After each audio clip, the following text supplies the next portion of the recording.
So in this video, I'm going to be reacting to Mr. Nightmare Friday the 13th horror stories. Now, I got a couple things to say. Number one, Friday the 13th is not always a bad day. This last Friday was the 13th, and that was my birthday. So you feel me? It is what it is. I had a great day. It was fun. I turned 25. I'm old now. Damn. But anyways, second thing I have to say is I really fuck with Mr. Nightmare. I like his videos. Every time I react to him, I give him full credit. I put his link for his video in my description. I mean, you know, the normal things that a reactor would do when trying to avoid copyright and trying to give the original video their props, their credit, all of that. Now, some of his subscribers, y'all be coming on my video talking shit, and I'm just gonna be honest with you. I'm gonna block you. If you do it, I'm going to block you because it doesn't make any sense. Even in the title, his name is right there. It's right there. If you don't want to see the reaction, you can click out. You know, I haven't even started the video yet. So just click out. It's fine. I'm not worried about it. But do not get up here talking shit about anybody stealing content, because that's not what I'm doing. That's not what I'm doing. If that was the case, I could just not say shit, not add shit, not do anything, just act like it's my video, and that's that. It's not what I'm doing. So anyways, enough of that. Let's get into these stories. I'm a little, I need something for the Halloween vibe. And also, I need some good Halloween, some good horror movies. I've watched so many that it's hard to find them now because I've watched almost all of them that are on Netflix. For real. I ain't gonna lie. Deadass. Even the ones, the foreign ones. But anyways, let's get into it. But this is the first year since 2017 that Friday the 13th falls in October. So for this video, we're looking at some of the most terrifying events that have actually taken place on the notorious day of bad luck. Tupac! I was just talking about Tupac. Tupac Shakur, better known as a stage name simply as Tupac, was an American rapper widely considered to be one of the most influential and successful rappers of all time. Tupac was arguably responsible for some of the most He is attractive. Most memorable rap verses in history.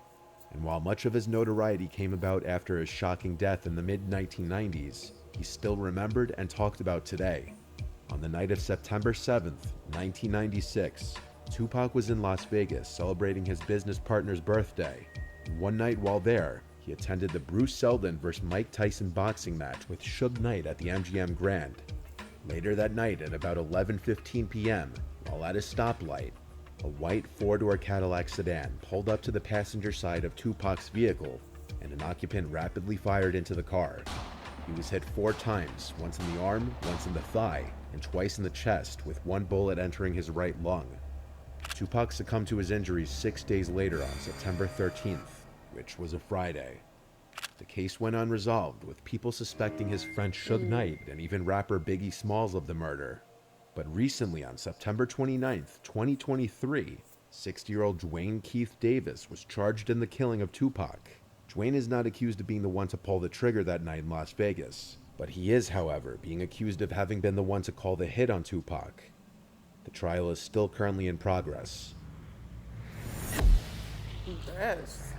Fly on Friday the 13th. And while that may come down to pure superstition among some people, there have been a few tragedies in the air on this day. In October 1972, on Friday the 13th, a plane heading to Chile was forced to crash land in the Andes Mountains.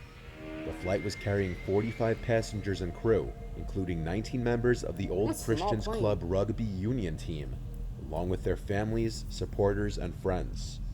3 crew members and 9 passengers died immediately.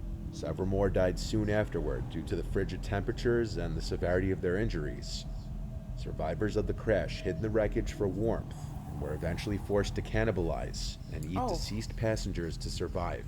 A rescue team was sent out, but the mission was called off after 10 days. However, speaking of which, any of y'all watch The Walking Dead?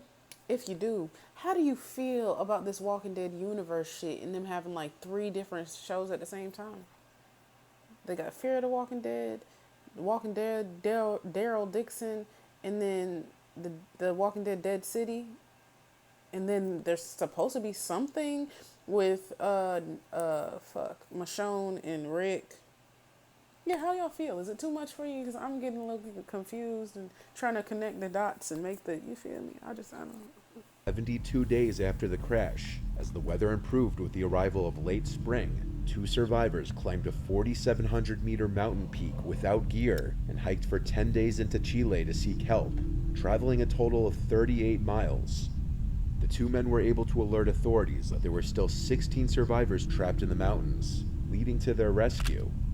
But believe it or not, on the exact same Friday the 13th as this plane crash, the same exact date, was another plane crash that killed all 164 passengers and 10 flight crew. It was Aeroflot 217. The plane needed to land due to horrible weather conditions, but crashed upon landing in Russia just 3 miles away from the runway. The exact cause of the crash could not be determined, but it's speculated that it was largely to do with simply human error.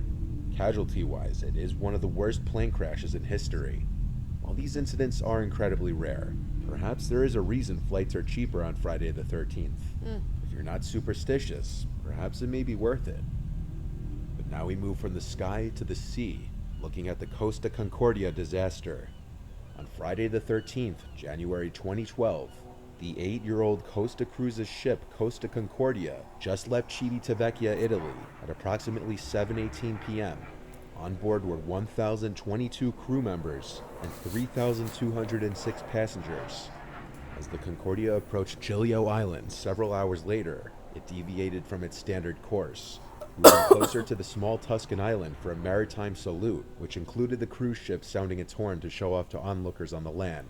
The Concordia had performed several in the past, but the area was known for rock outcroppings, and at some point, such a formation was noticed in the ship's path.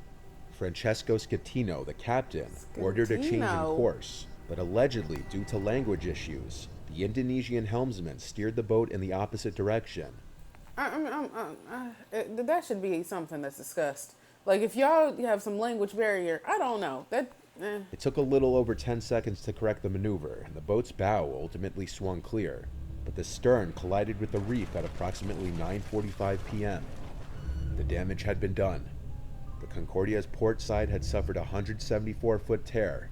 This caused the ship to list and then partially sink, landing unevenly on an underwater ledge.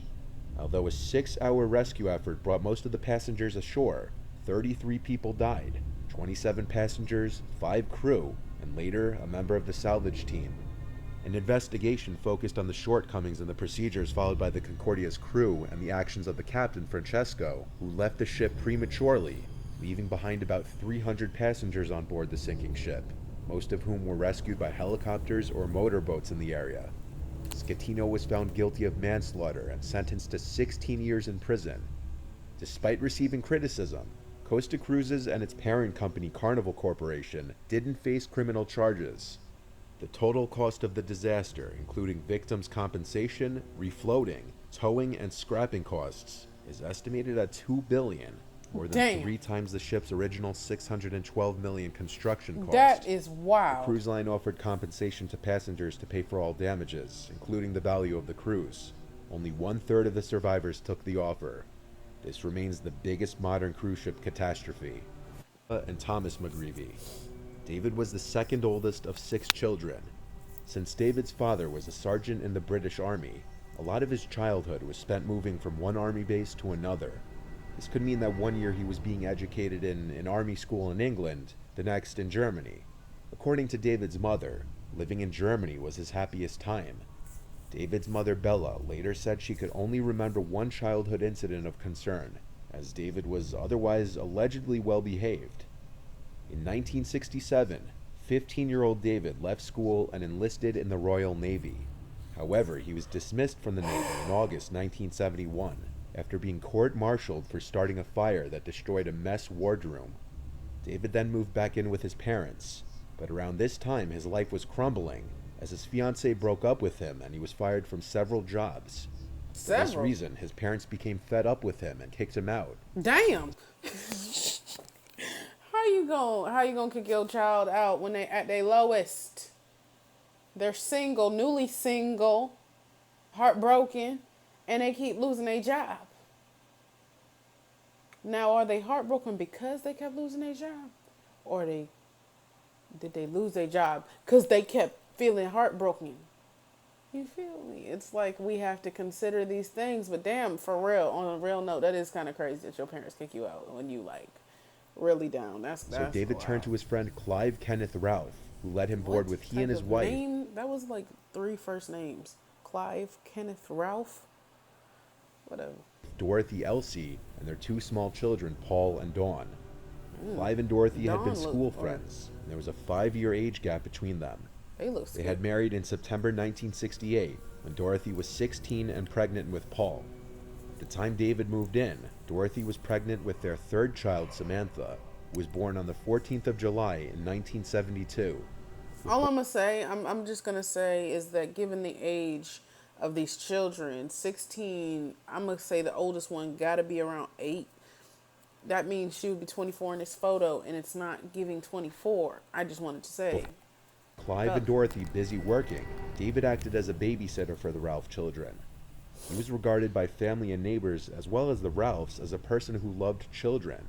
So what would soon happen was nothing short of unexpected and horrific. He killed a damn baby. Friday the 13th, in April 1973, Elsie was picked up from work by Clive, who had left home late with the children all asleep. When the couple arrived at their home, the police were already there, and they escorted them to the police station, where they were told of the horrible truth that their children had been murdered. So what happened? Well, David was known to be a heavy drinker and sometimes a violent drunk. He had gone to a nearby pub earlier that evening with a friend, and he had 7 pints of beer. You The got two men had played seeds. cards and darts, though a small altercation took place prior to leaving the pub.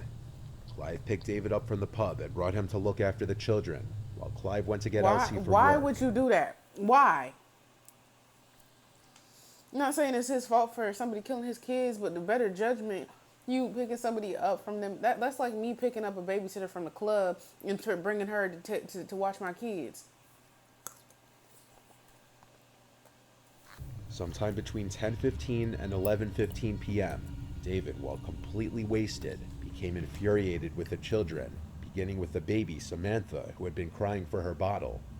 David violently killed the 3 children, each in a different yet brutal manner. After killing the 3 children, David went down to the basement and retrieved a pickaxe to further mutilate their bodies. David So was it won't- arrested by police at 3:50 a.m., walking on a road near the Ralphs' home. Upon his arrest, David initially denied any responsibility, but several hours, with his only explained reasoning disgustingly being simply that the baby was crying. David was sentenced to multiple life sentences with minimums of 20 years, and in prison he was subjected to frequent abuse by other prisoners, and he spent most of his 45 years behind bars in protected conditions. In Protected. Bitch. December of 2018, a parole board cleared David for release, declaring that he had changed significantly and he was no longer a risk. There's bound to be anywhere from 1 to 3 Friday the 13ths each year.